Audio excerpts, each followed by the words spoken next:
Views expressed on the following broadcasts do not necessarily reflect those of KHLT, Take 12 Radio, or our affiliates. The opinions on this show should not be considered as medical, psychological, or professional advice and are those of the host, co-host, and guest. Take 12 Radio and KHLT Recovery Broadcasting are not affiliated with any particular 12-step fellowship. You must surrender to the beat. Have some hope and get up on your feet. Keep your faith in the right direction. Search your soul and gain reflection. Come on, people, do the Buddha boogie with me. Welcome to Buddha Time! Step up to the front of the line. This is a space where real stories meet real growth. This is where you'll hear from the people who are doing the work, showing up and finding light in the everyday grind. These aren't headlines. These aren't sidelines. These are soulful, down-to-earth conversations with people who inspire change on the front lines of life, recovery, healing, and community. So slow it down, tune it in, and find your own front line because it's Buddha time. And now, here's your host, Tommy Buddha.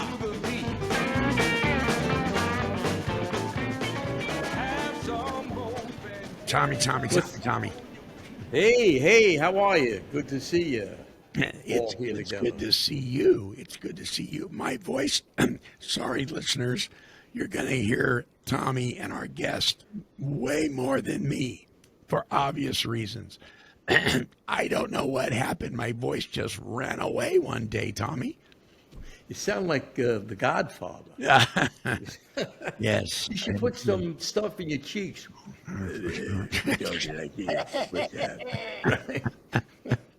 Well, don't worry about it, because today, one of the things that we were talking about the last time we were here, we were talking about, useless information. So you put me in a rabbit hole. Oh, yeah. Right? So I'm hold crazy on. with that. Let's cue it up. Let's cue it up here.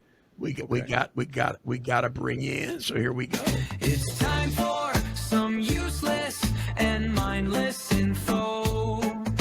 Facts that mean absolutely nothing, you know. So hold on tight, it's gonna be wild. A total waste of time, like a playful child. Yeah, what do you got?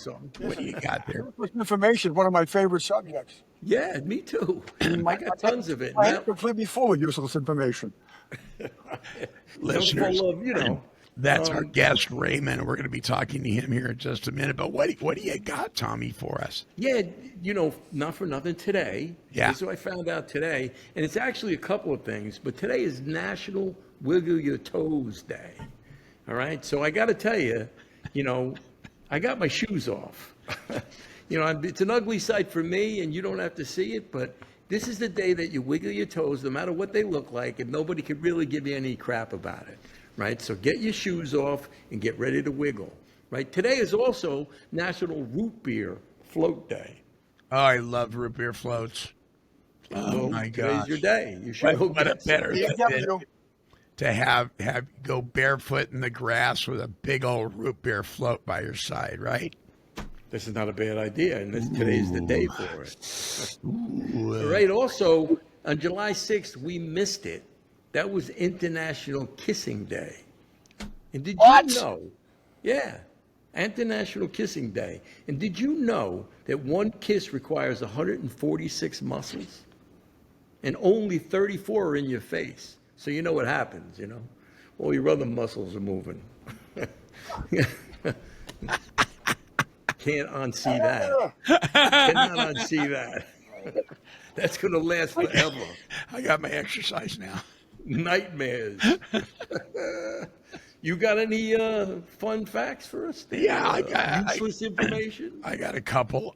Studies show that if a kitty cat, falls off the 7th floor of a building, it has about 20% less chance of surviving than a cat that falls off the 20th floor. Supposedly, it takes about 8 floors for the cat to realize what is occurring, relax, and correct itself. Meow.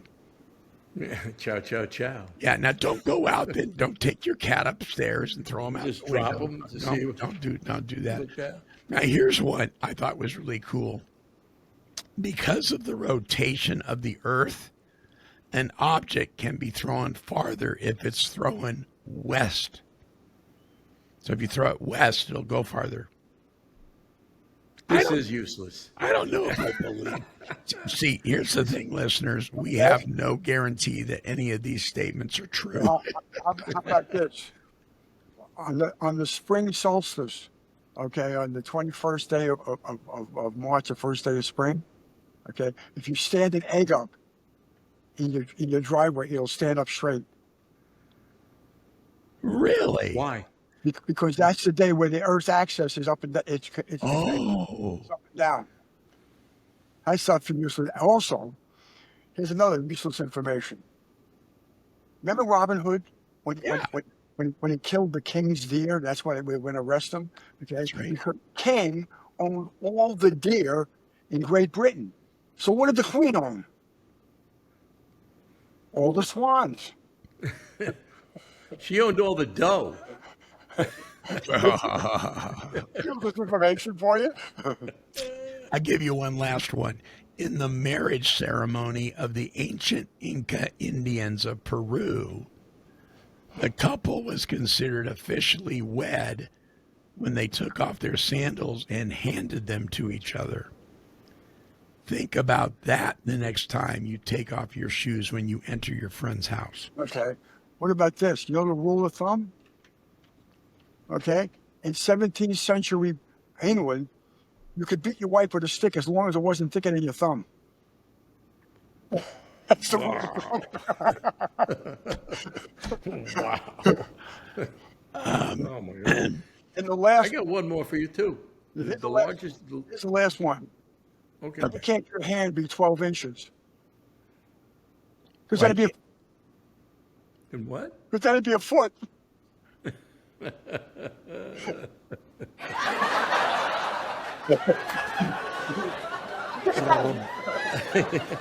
All right. That's gonna wrap it up for this. We'll be back. What we did was prove that we don't know much.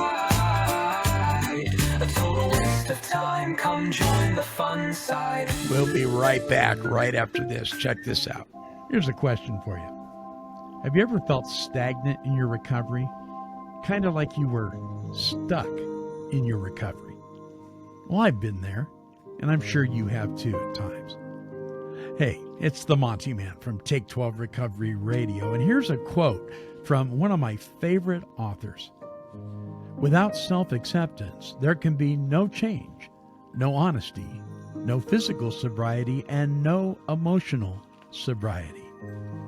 It's from the book 12 Essential Insights for Emotional Sobriety, Getting Your Recovery Unstuck, by our good friend and Take 12 Recovery Radio contributor, Dr. Alan Berger.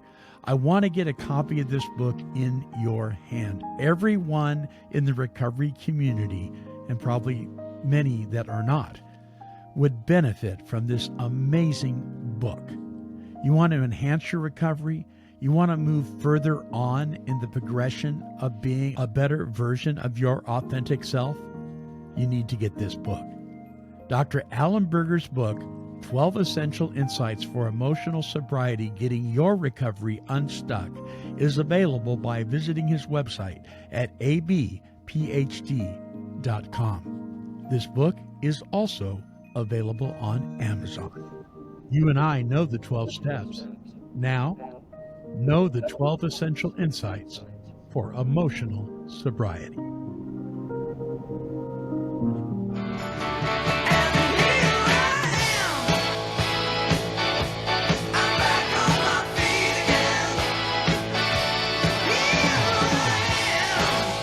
You're listening to the world's original recovery talk and positive music radio station and podcast. Take 12 Recovery Radio.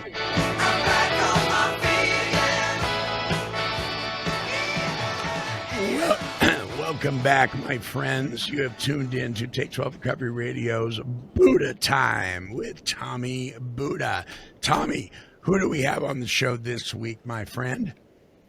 Well, on the show this week, we have a good friend of mine, a guy I met, I don't know, about 10, 15 years ago. At least 15 years. Yeah, at least 15 years ago. This is Raymond Tabano, better known as Crazy Raymond. Crazy Raymond. Yeah, Crazy Raymond. Right, and we met a few years back. We went to meetings together, and we had a crew of people that we ran together with. And now, one of the things I've discovered since, I asked him to do this is I really researched some of the background to see more about him, and so I learned a lot. And we have a lot of crossovers because we all started in Yonkers. Well, you started in the Bronx, right, Ray? Yeah. That's where you Born were born in the Bronx. When did you move to Yonkers? My mother remarried when I was about 10 years old, 11 years old, and we moved up to Yonkers in 1962. Is that when you met Stephen? Yeah, I met Stephen about 1963. Now we're talking about Steven Tyler, right? Yeah. Stephen Tyler. Okay, because Raymond, you are one of the founding members of Aerosmith, true? That's correct. Yeah. That's correct. And Stephen Tallarico, right? Team Tallarico. Well, it was funny because what happened was when I moved up from the Bronx, okay, I lived over in the Eastchester and Gun Hill Road area where they had Freedom Land, okay, when they built Freedom Land back, and then now it's Co-op City, that whole place, that used to be Freedom Land back in the early 60s. And what happened is that, I'm used to, the streets, you know what I'm saying? So I come up here to Yonkers, and my mother remarries, I met this guy, John Neff, and we live on Mountaindale Road. In Mountaindale Road, the end of Mountaindale Road is Sprain Lake, and it's a 1.5 lane road around the lake that went up to the Grassy Sprain Golf Course. This is before they built the Sprainbrook Parkway in 1966, I think it was. But what happened was so I'm walking down there one day and I'm saying, well, this is great. It's like the outdoors, I really like this, man. So I can't see the lake from where I'm standing. So I climb up this tree. And now I can see the lake. I said, wow, this is really cool. All of a sudden, I hear somebody yelling, hey, you! And I look down, and there's a guy, I said, what? He goes, that's my tree. I said, what do you mean it's your tree? He goes, that's my tree. Don't be So I hucked the Louie on him. I gave him a nice lunga. Yeah, okay. That was the end of that. And then about 2 or 3 weeks later, I was walking down, walking around in the neighborhood because it was like a nice, suburban neighborhood. And there he is again, in front of this guy's house with this kid that had like a what do you call on his arm? He broke his arm. He had like a cast on. So he's egging this kid on to go and start something with me. So I'm standing in the street there, and I don't know what to do. I'm like 12 or 13 years old. Yeah. And this guy comes out of the house. He goes, hey, kick that kid's ass. Stephen, because he was a troublemaker. He goes, kick that kid's ass. And that's how I met him. And then we became friends after that. I met him on the street, and then we were on the same bus that went to Walt Whitman Junior High School. We were on the same bus. And what happened was everybody kind of like picked on him, and I became like, his guardian. Wow. That's a great story. Two Bronx boys, right? He was born in the Bronx, too. Yeah. As a matter of fact, I don't know if you can see it, but unbeknownst to me, his sister Linda took a picture of us when I was like 14 years old, and I was 15, he was 14. Let me see if I got it. I'll be able to put it on the screen for you. Come on, why can't I ever get my phone to work when I want? This is terrible.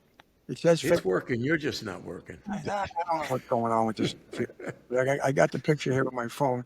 This is a picture of us when we were both like young men in junior high school. His sister took it. I don't know if you can see it or not. See that picture right there? Whoa. Yeah, that's a different look. Crazy Raymond and Steven Tyler. Look at that. Yeah. There you Wow. go. Yeah, right. I look Back like in the day. I look like Mickey Rourke back then, right? Yeah. Kind of do. Yeah, the crazy Raymond days are over. What happened was when I finally, we'll get to the part where when I finally got myself clean in the '80s, and then I went out. I got a degree. I went to culinary school. I'm a certified French chef, whatever you want to call it. And Sweet. I started working again, and then I started making money. And I said, I'm missing something. I'm missing playing the music.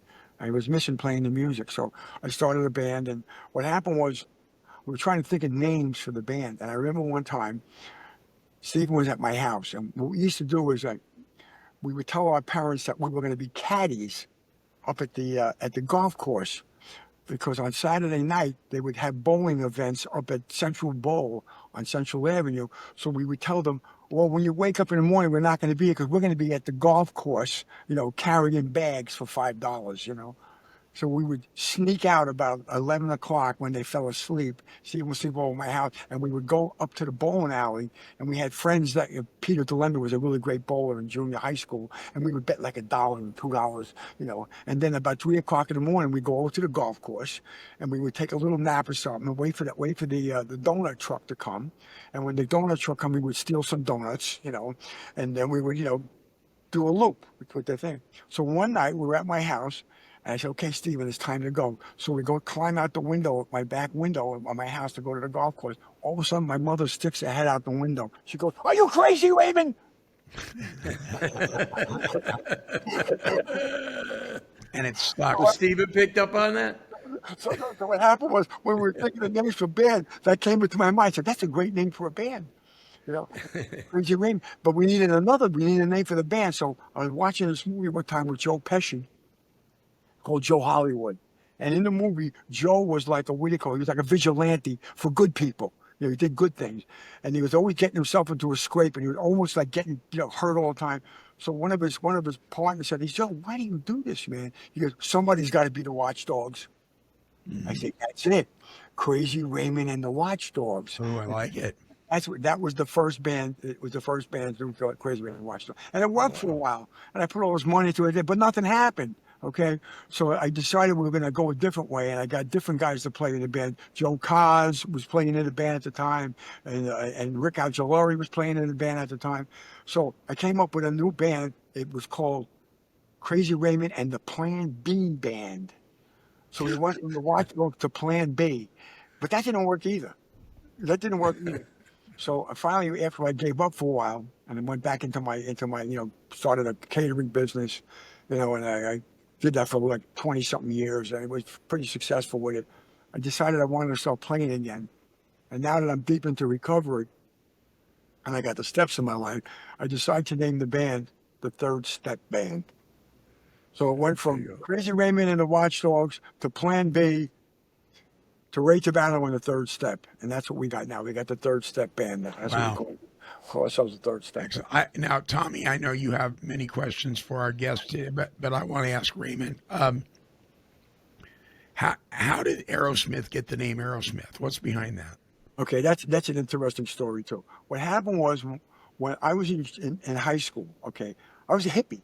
I had the long hair. I mean, I actually had an apartment in Berkeley, California, while I was still in high school, because I used to fly out there once a month with a couple of guys, do stuff that you weren't supposed to do and fly back, And what happened was that these guys in this band called the Dantes, they were getting beat up all the time when they were in high school. So they came to me and they said, hey, Reg, can you be in our band? Because people are always beating us up all the time, and you're a tough guy. So if you're in our band, they'll leave us alone. Because at that point, I had cut my hair, and it went from this way to the way it is now, to the greaser look. You know what I'm saying? Yeah. I stopped being. So I said, can you be in our band? I said, I'll be in your band. So I borrowed a bass guitar from somebody, and I wound up in the band with these guys. Okay. And what happened was that we were like the Rolling Stones band. We really couldn't play that well, but we looked cool, and all the girls used to hang out with us. Now, Stephen, on the other hand, okay, his father was the musical director for Cardinal Spellman High School for 40 years. He was a gifted musician. His uncle was a really good saxophone player. The whole family, were musicians. So Stephen had that background. So his band was a little more refined. They were like a Beatles type of band. They could actually play, And, I mean, we could play, but not like that. Like they could play. So what Was happened? that the Chain Reaction Band? That was the first band. That was the Strangers. That The was Strangers. Strangers band. But what happened was when I practiced, we used to practice at Henry Schneiderman's house. Okay, me and Ricky Holtzman, Henry Schneiderman, and Phil Novak. That was the Dantes. Now, when we were done rehearsing, Henry's younger brother Barry had a band. Okay, and his band was called the King Bees, and Joey Kramer from Aerosmith, the guy who was in Aerosmith with me, was in that band. So that's how that's why I knew Joey from that connection. So when we decided to form the band, we had a band called the We and Proud Band. Okay, and it was me, Steve, and him. I'll show you a picture of that one right here. Here it is. This is the We and Proud Band. Okay, that's Tweety, me, Steven Tyler, and Don Solomon. That was the band before Aerosmith, and Steven was still the drummer in that band. Drummer, right? We were playing at these places out in Long Island, and and at that point, the Stones were happening, and all these bands, but with frontmen were happening. And Stevie goes, I don't want to be a drummer. He goes, I want to be up in frontman. I want to be the frontman. And Don says, no, we can't do that because now I have to split it 5 ways instead of 4. And he goes, I don't care. I want to be the frontman.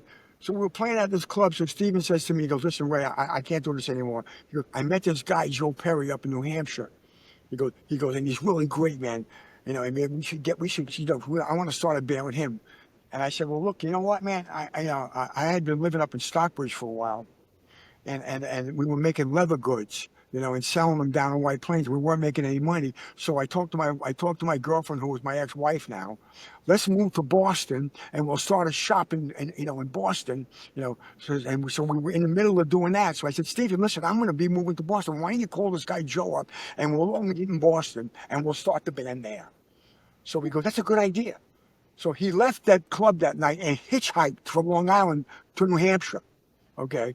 Wow. And he got Joe Perry, he talked to Joe Perry, called me up, in New York. He said, listen, we're coming down there. I said, well, I already got my place all settled. They got that place at 1325 Commonwealth Avenue.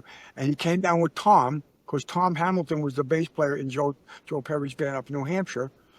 And they came down, so there was the 4 of us. It was me, Stephen, Joe, and Tom.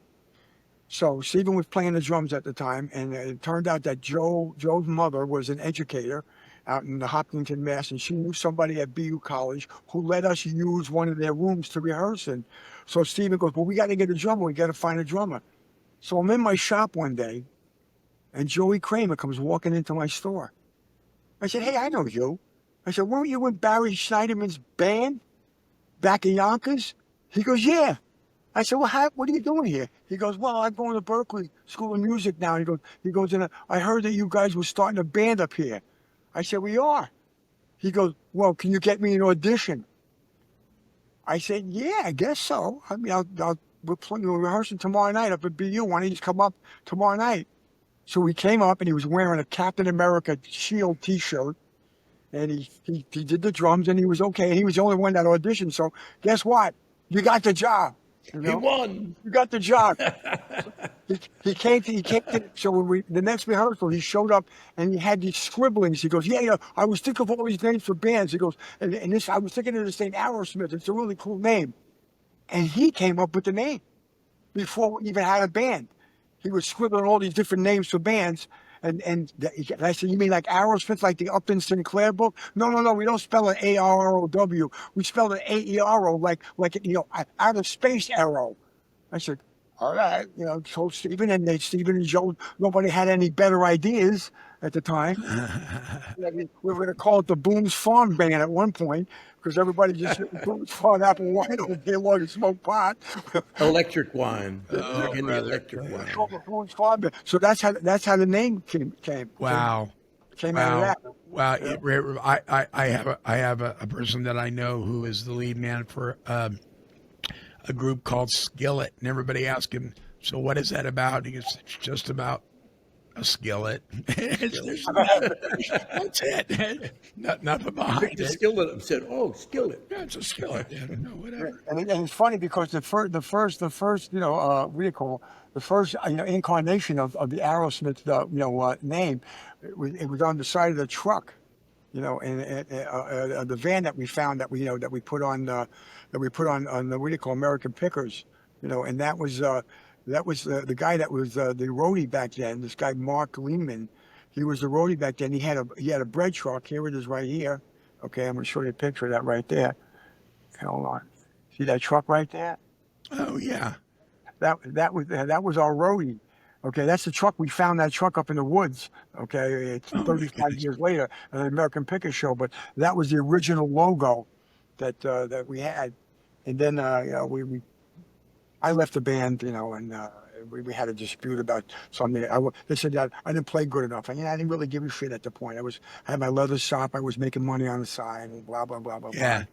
Yeah. So, Well, that's your thing. That's your thing. You're a real businessman. You do a lot of business But work. I moved up to Maine, and we had a farm up in Maine.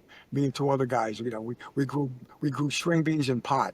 And if you ever smoked pot from Maine, So you can smoke it, you can eat string beans. Healthy. you'll never smoke Healthy. again. It was the worst crap in the world. But that's what then Steven called me up because you got to come back. I can't take it anymore. And I came back and I started working for the band.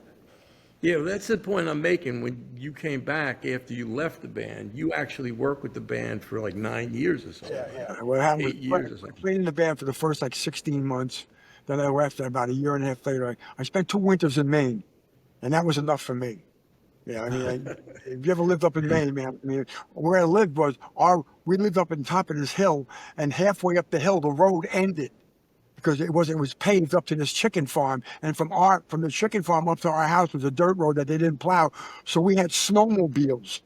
So we would drive up to where the farm guy was and park our car there, and then take the snowmobiles up to the houses that we built. Oh boy. And it was fun for the first for the first year. The second year, it kind of lost the novelty.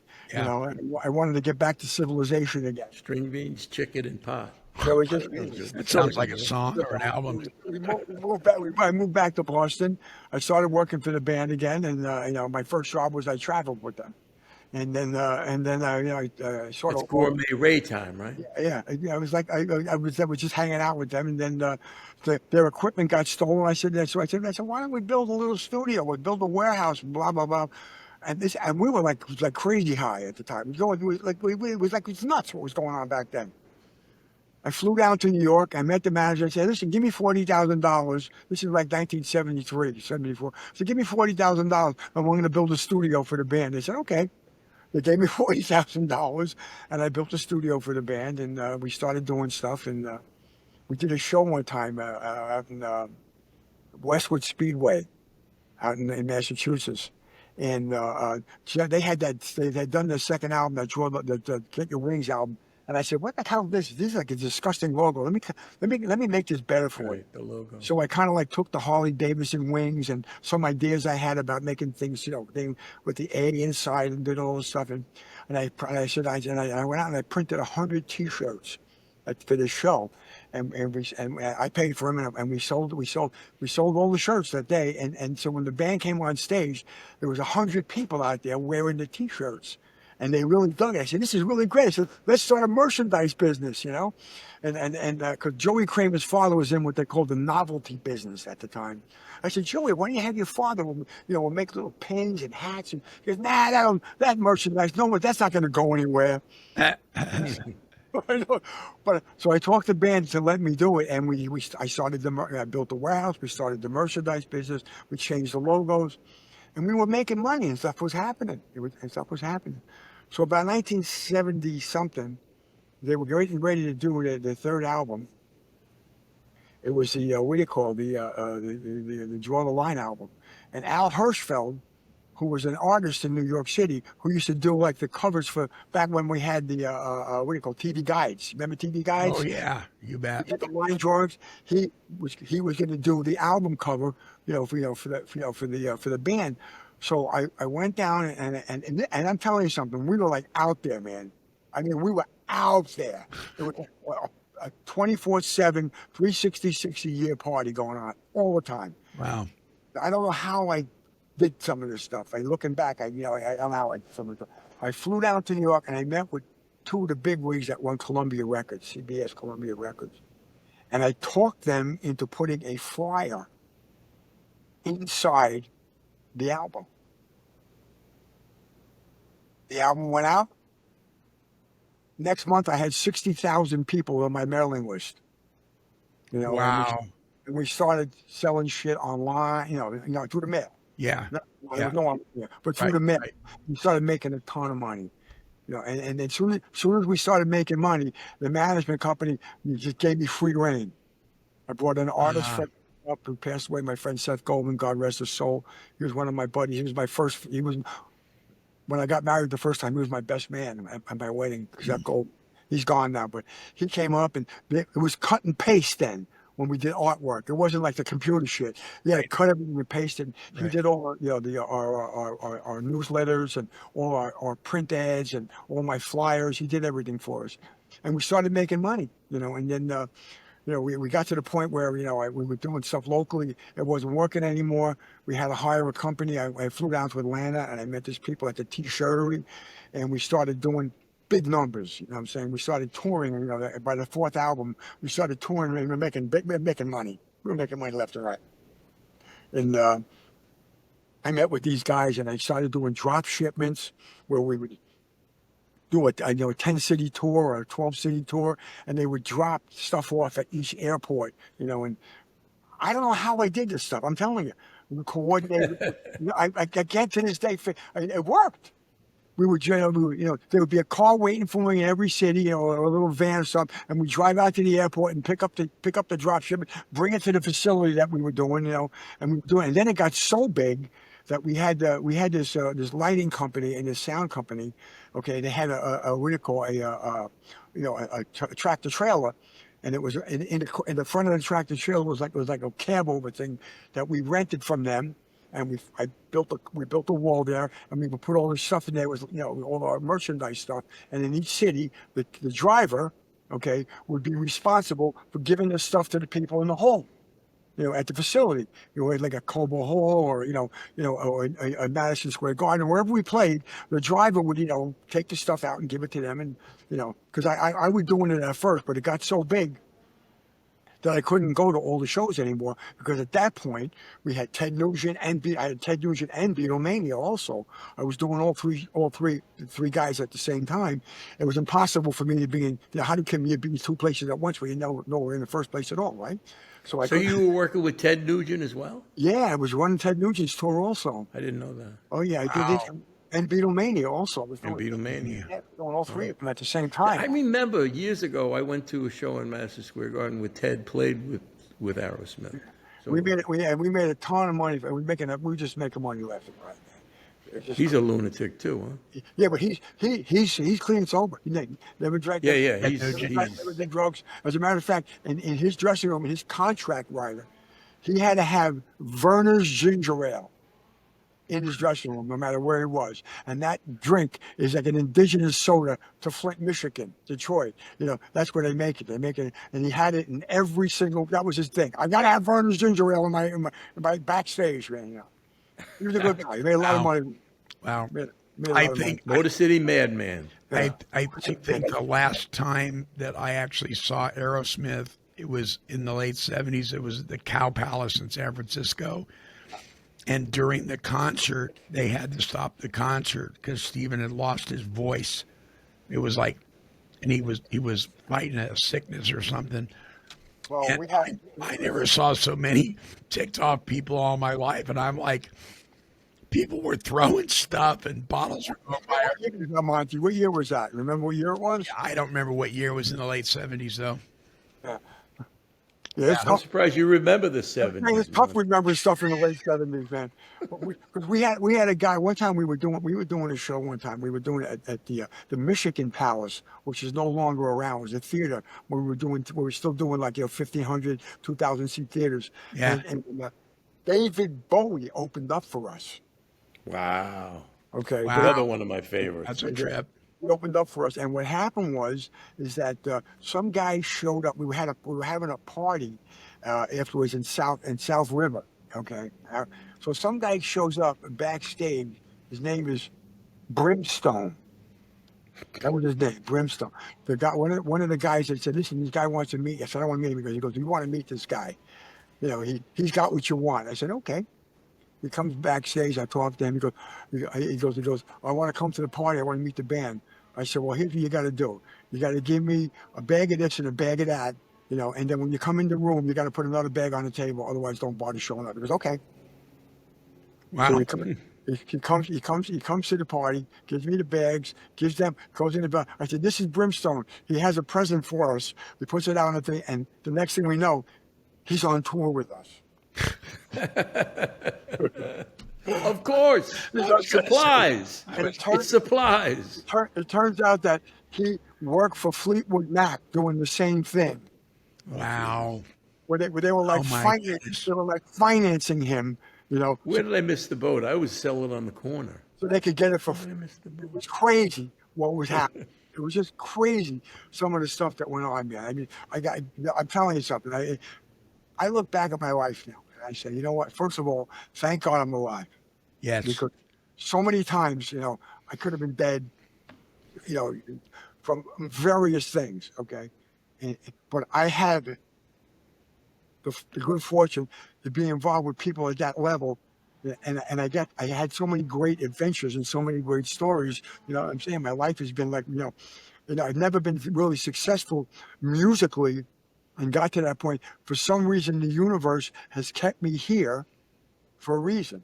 I don't know what, and it doesn't even have to be a reason, but the universe has kept me here and not there. You know, when Bobby Conrad was my sponsor, he was my sponsor for 16 years. God rest his loving soul. He was the only father figure I ever had in my life. That, you know, I didn't listen to him enough, but I did listen to him quite a bit, man. We were on the golf course again. Where, you know, because I moved back from Boston back to where I was originally brought up. You know, and I still Just before you go on, before, you know, he says Bobby Con Ed. Everybody in New York's got a tag. So Bobby Con Ed worked for Con Edison. Just want to. Yeah. That was the nickname, Bobby Con Ed. Power company. We're on the golf course, okay. And when we were kids, Stephen and I, we used to like to go sleigh riding. And on the golf course, on the third hole, is this huge hill that runs down into the lake. And back then, the lake used to freeze all the time in the winter. Not anymore, but it used to freeze. So we would take our sleds, we would ski down this hill, you know, sleigh ride down this hill, and go zipping out into the ice. It was a great thing. And there was like a little shed on the fourth hole, where it was set up that if guys were golfing and it started raining, they could run into this little wood shed. So naturally, we would go into the shed and rip some of the shingles off and make a fire to keep warm. You know what I'm saying? We get all soggy and shit from the thing. So I'm on the golf course with Bobby Con Ed, Tommy E., and John Trainer. Okay. Bobby was my sponsor. Power trio. Tommy E. was Bobby's sponsor, and John Trainer was Tommy's sponsor.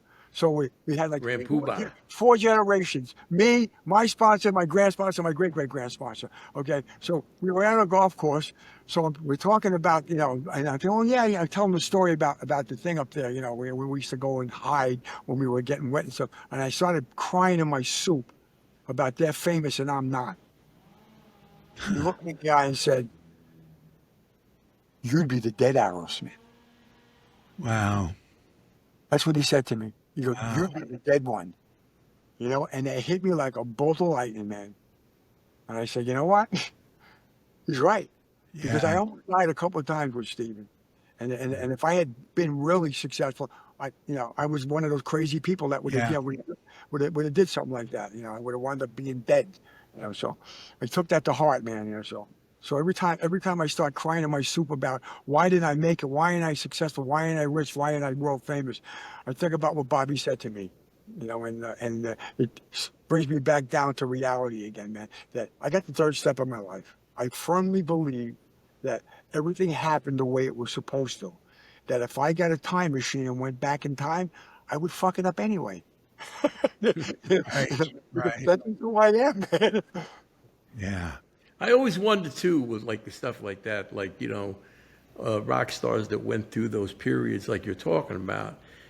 like the guy from Three Dog Night. He was an animal, right? Using Chuck Negron. and how he survived it, and how Steven has survived, through all the usage and all the craziness that they went through. Yeah, I don't want to really tell war stories, but one time we both almost OD'd the same night. Yeah, he did it first, and I wound up throwing him in the fucking tub with the shower on. Okay, and then what did I do? I went out and did the same thing he fucking did. I wound up in the shower with him. Yeah. That's what we fucking do because we're stupid. It's all right. the chasing the next one. And it's weird because what happened was guys would show up out of nowhere. All these dealers and people that wanted, to be recognized and be part of the scene. They would show up, and the formula is, the more you got, the more they give you. And it's weird, And I mean, I had a telephone book with numbers in it for every city, so that before we got there, You got set up. and they would be sitting in the fucking lobby at the hotel waiting for us to get off the plane.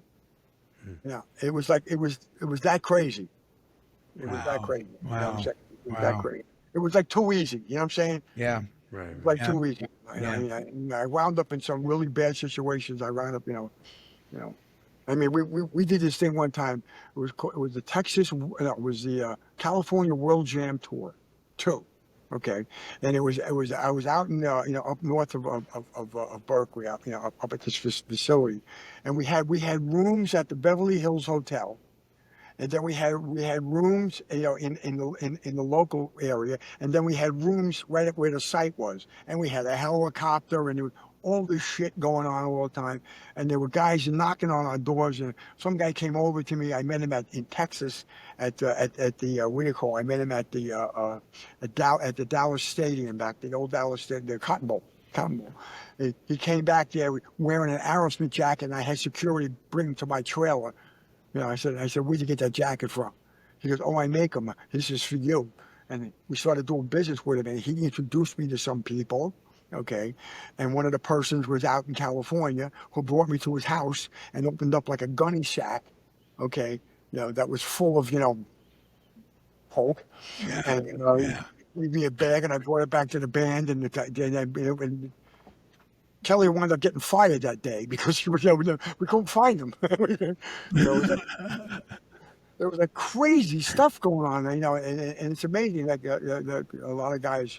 Because some guys didn't make it, man. There were guys who didn't make it. Didn't make it, man.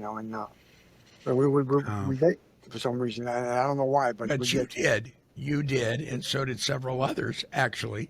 Right. I look back at my life, and I am truly a blessed individual because, like now, I mean, at one point after this whole thing fell apart in the '80s, when Joe left the band, and Stephen was all strung out, and then everything was all fucked up, and I wound up living, at one point I had a farm in Maine, I had a beautiful home in Boston, I had a business on Newbury Street, I had a motorcycle, 2 cars, I had all this stuff.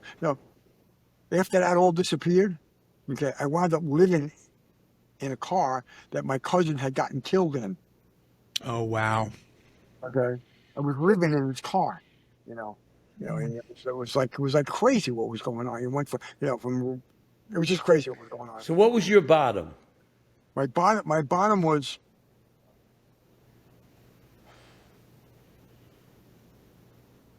I stole something from my mother.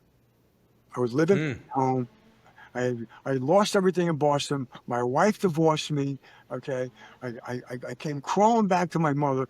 Addicts have a way of when everything falls apart and they go back to their mother or their father or their ex-wife or somebody. They always wind up in the basement or the attic. They never let them live on the main floor. Okay, you gotta work your way to the main floor. So I wound up crawling back to my mom in 1983, and I was living in her attic. And it was perfect because I was an addict living in the attic, and she gave me a job. Now my mother worked at this. My mother's still alive. She's 101 years old. Yeah, she worked at the same job for 45 years. So when I came back, she gave me a job there. I worked there 2 weeks. She came to me, she said, son, I love you, but you're fired.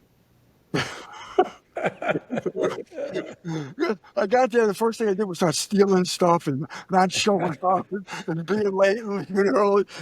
My mother You fired me. knew somebody. Yeah, I knew You knew somebody. somebody. You know, Yeah. my mother fired. But when, Fine. My mother's not going to but fire me. I had a variety of jobs, and I was always getting fired. Something was always going on. But one day I stole something from her, and I pawned it, and I felt so fucking bad about that. Here is my mother who looked after me her whole life. And my first father I found out when I was in my 30s. I never knew the guy. That's why I said Bobby Con Ed was my father. I never knew my real father. I met him a couple of times. Turned out he was a heroin addict. Never knew the guy. And my mother took care of me and my two brothers her whole life.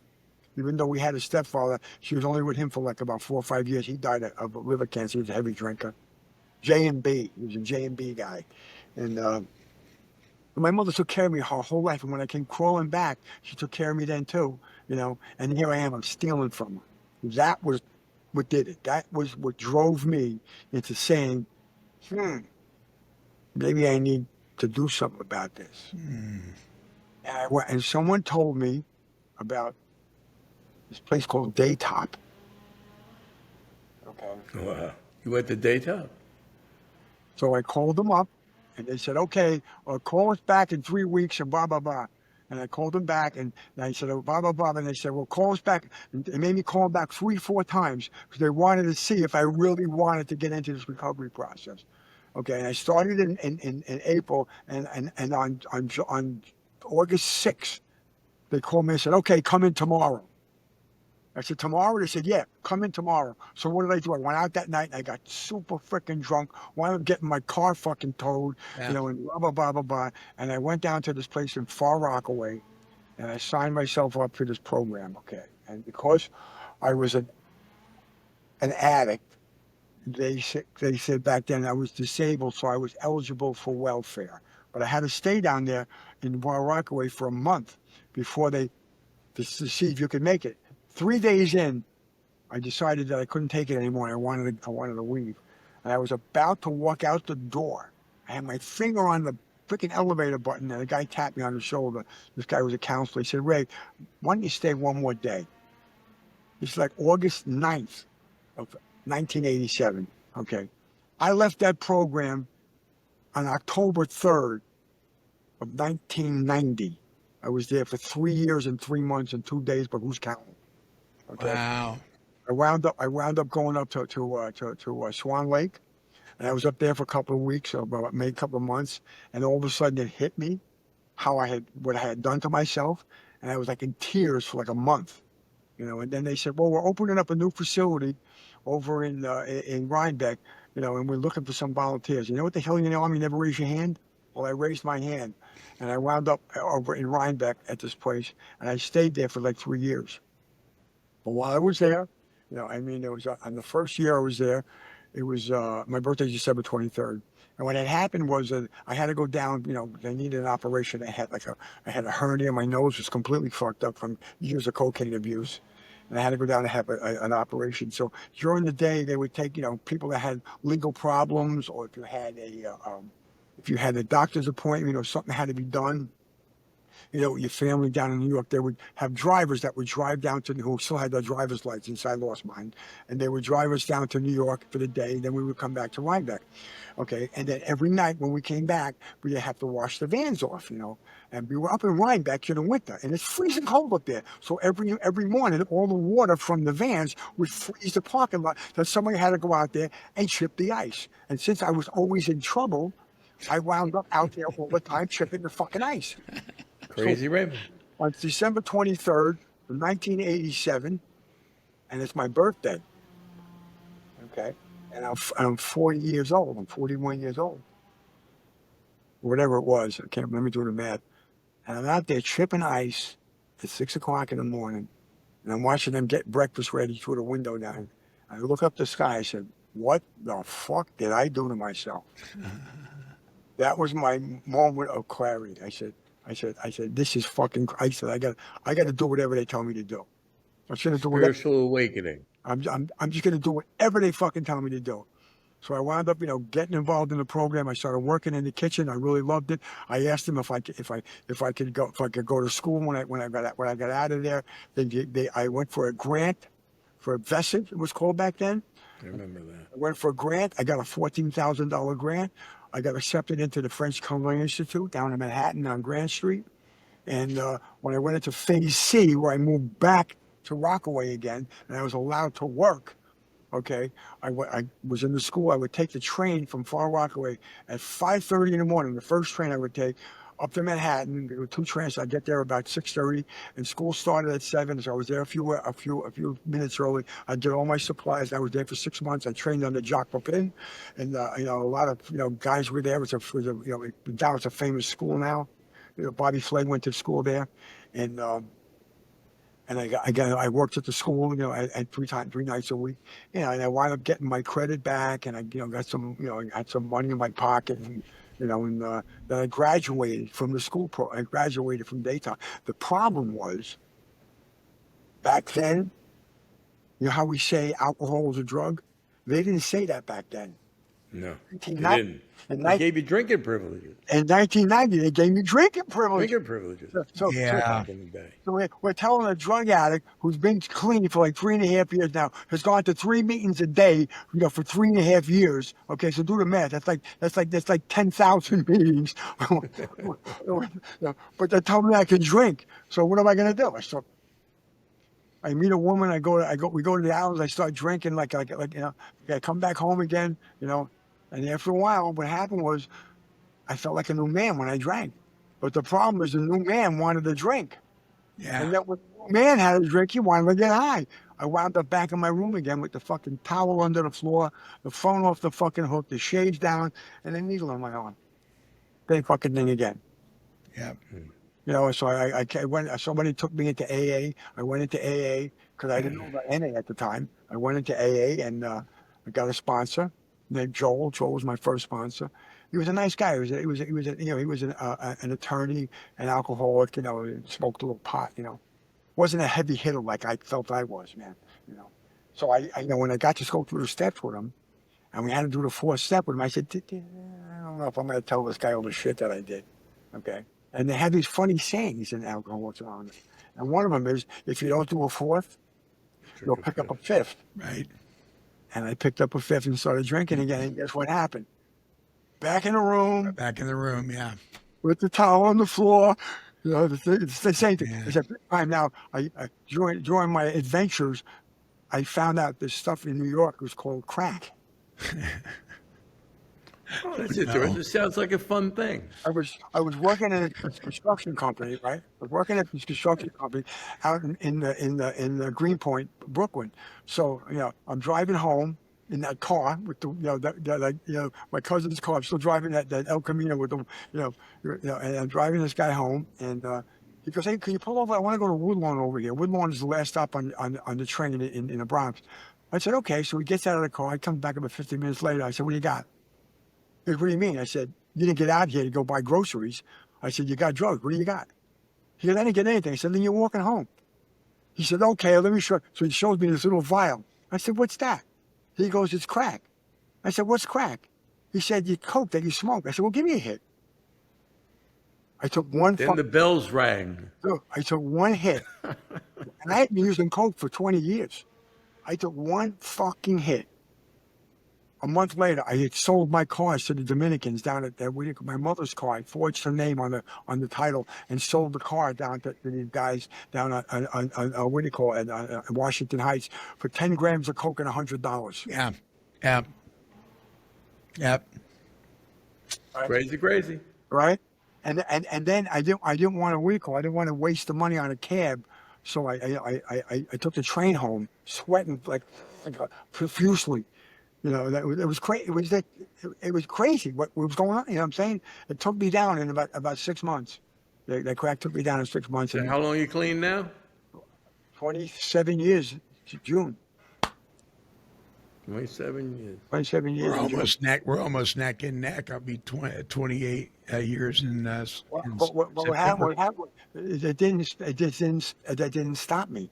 Yeah. You know what I'm saying? it had happened again. And at this point, I had gotten, I got married in recovery. When I was in '94, I got married, and this happened. I was straight from, I was clean for from '90 to about '92, and then I went into the process, and I had my sponsor. I was doing everything, and I got married, and everything was fine. I was doing okay, and something happened again. And I started smoking pot because I wanted to hang out, at the lowdown, in Mount Vernon, and be with the bands again. I was, I missed, my friends were making a lot of money, and I was, hanging out with them and blah, blah, blah, going to shows and this, that, and the other thing. I started smoking some pot, and the next thing you know, back in the fucking room again. Back in the room again. Yeah, my Hey, mother- guys, we're just about out of time. I don't want to cut you short. I want to hear more of this from you, Raymond. Would you be willing to come back again? Sure, absolutely. I would. Let me just wrap it up real quick. What happened was, I went to I'm slick. So I parked my car up the block from where my mother's house was, okay? And I had made a reservation with my addiction. Over the course of a month, I bought some stems, some syringes, some pot, some liquor, some cigarettes. And then one weekend, I went over there and I parked my car up the block so my wife wouldn't drive by the house and see my car, but she figured it out. She broke the door down into the room. I had been there for 2 days. It was a fucking mess. I was a fucking mess. Wow. I looked her in the eye. I said, she goes, "What the fuck are you doing?" I said, "I'm sick. I need help. I cannot do this by myself." 10:30 in the morning on June 14th of 1998. That's when it happened. And that's the moment. I had that moment. It was like a fucking bolt. All of a sudden, whoop. Wow. And then that's when I asked Bobby to be my sponsor after that. And they decided to do the program the way the guys that were there a long time was doing it. If they could, I know Bobby. He told me his whole story, and John Trainer and Tommy E. Those guys were fucking criminals, man.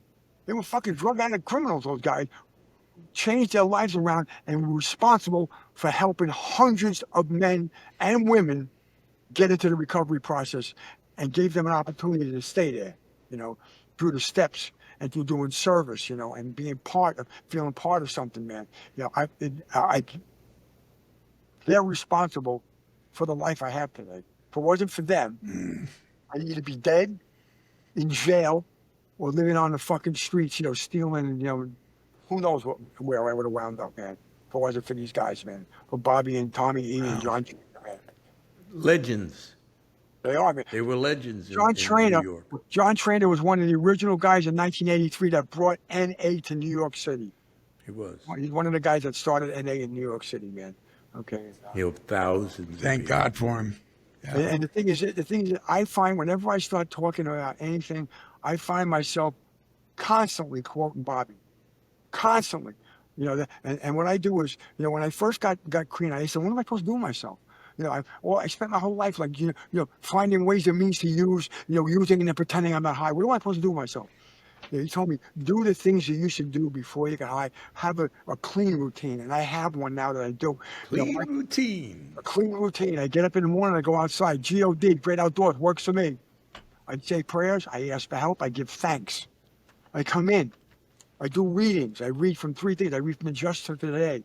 I read a book, the Book of Awakening, man, by Mark Nepro, an ex-alcoholic that Joey Kramer gave to me. 366 reading. I've been reading it every day since he gave it to me in 2018. Every day I read it. And then I read another book called The Art of Worldly Wisdom, written by a Jesuit monk in the 15th century. I read 3 readings every single day, every morning. Okay, I text about 10 guys. You're one of them, Tommy.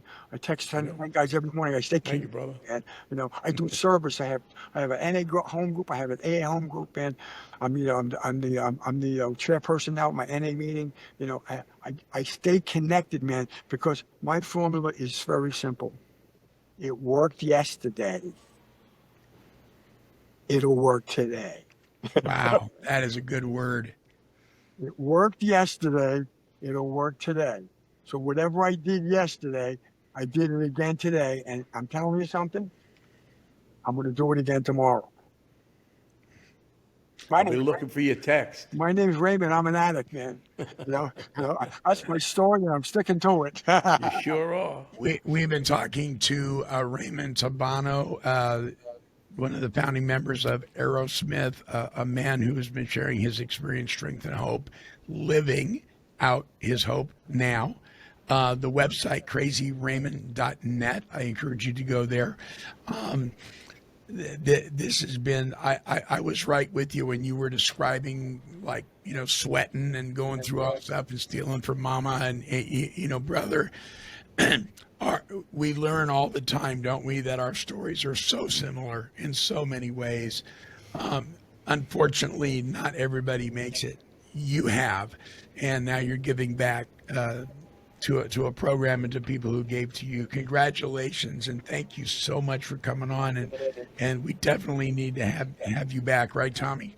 And anytime, man. And again, man, the therapeutic value of one addict helping another, man. The promises where they say no matter how far down we have gone, our experience can help another addict. That's gospel, right there. Yeah, it is. Yeah, one of the things that you also do now a lot of work with veterans and stuff. And you give back I work with outside of the rooms, not only inside of the rooms. You do work outside of the rooms. And again, the Third Step Band, the British Invasion stuff. You're doing a lot of good things, and I'm proud you're a friend. I'm glad you were able to come here, and we're going to get you back. Well, so listen, it's always a privilege and an honor to speak, about recovery with people in recovery at meetings, wherever it is, because this is how we spread the word. And listen, every time I help somebody, I'm really helping me. Yeah, you are. 100%. That's what happens, man. That's the trick, right? That's the trick. That's the rub, baby. That's the trick. Like you got to give, you got to give it away. But guess what? Yeah, man. You get it all back. Yeah, get it all back, man. Amen. It's crazy. You don't even think about it. I get tears in my eyes. I'm telling you. I get tears in my eyes. I'm grateful because I'm going to go upstairs right now and have a wonderful meal that I made for my wife and myself, upstairs. When I'm done with that, I'm going to come down here. I'm going to play my guitar a little bit because I'll be playing in Liverpool, England on the 25th of this year. I'm going to be sitting in with a band at the Cavern Club at the International Beatle Festival. Wow. Okay. Wow. Good for you. Because I'm clean and sober and I have a life today that I didn't have before. That's right. Before me, stealing some money, or getting something, like I think I'm getting away with something. That was like a big deal for me. Today my life is like amazing. Sometimes I feel guilty because I have so much, man. But again, this is what I'm allowed to have because I got the steps in my life. And I tell you, everything's exactly how it's supposed to be. I believe that in my heart and soul, man. Whatever I have, I'm supposed to have, and whatever I don't have, I ain't supposed to have. Listen, guys, we have a closing song, and it's from somebody that all three of us know. What key is it in? What key is it in? It's in the key. Yeah. It's in the key of Richie. Probably England, right? I'm not sure. But we're going to close out. There you go. There he is. Okay. Let it rip, baby. All right. Here is Mr. Richie Supa with his song Dancing in the Rain.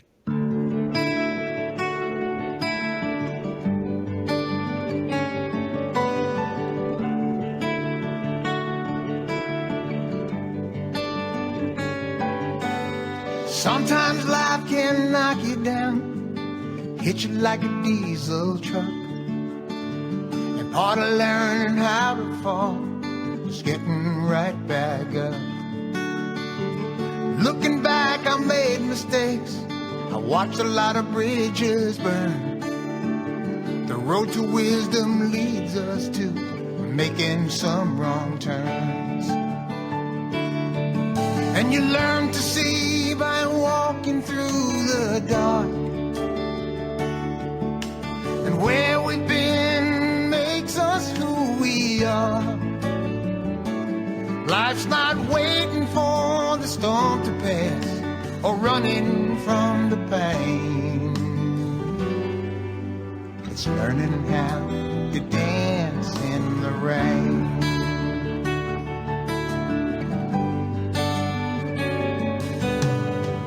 Love can take and bruise a heart, bend it like a broken wheel, leave your world so torn apart that only time can heal. I wound up a better man for every single tear I cried, and I wouldn't be where I am if I never tried. You learn to see by walking through the dark, and where we've been just makes us who we are. Life's not waiting for the storm to pass or running from the pain. It's learning how to dance in the rain. And prayers that go unanswered can sometimes hurt like hell. In life you have to play the hand you've been dealt. I know it well, I know it well. And you learn to see by walking through the dark, and where we've been just makes us who we are. Life's not waiting for the storm to pass or running from the pain. It's learning how to dance in the rain. It's learning how to dance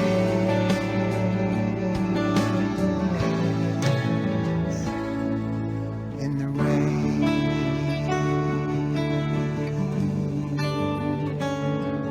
In the rain.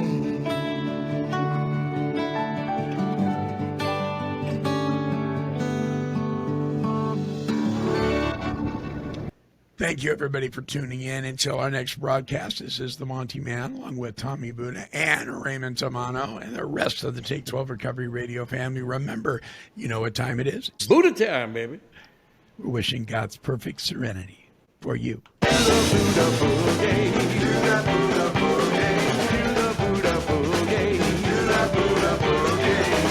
This has been a broadcast of Take 12 Recovery Radio and KHLT Recovery Broadcasting.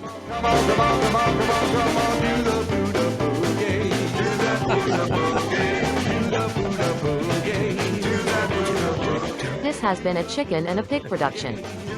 All right, guys.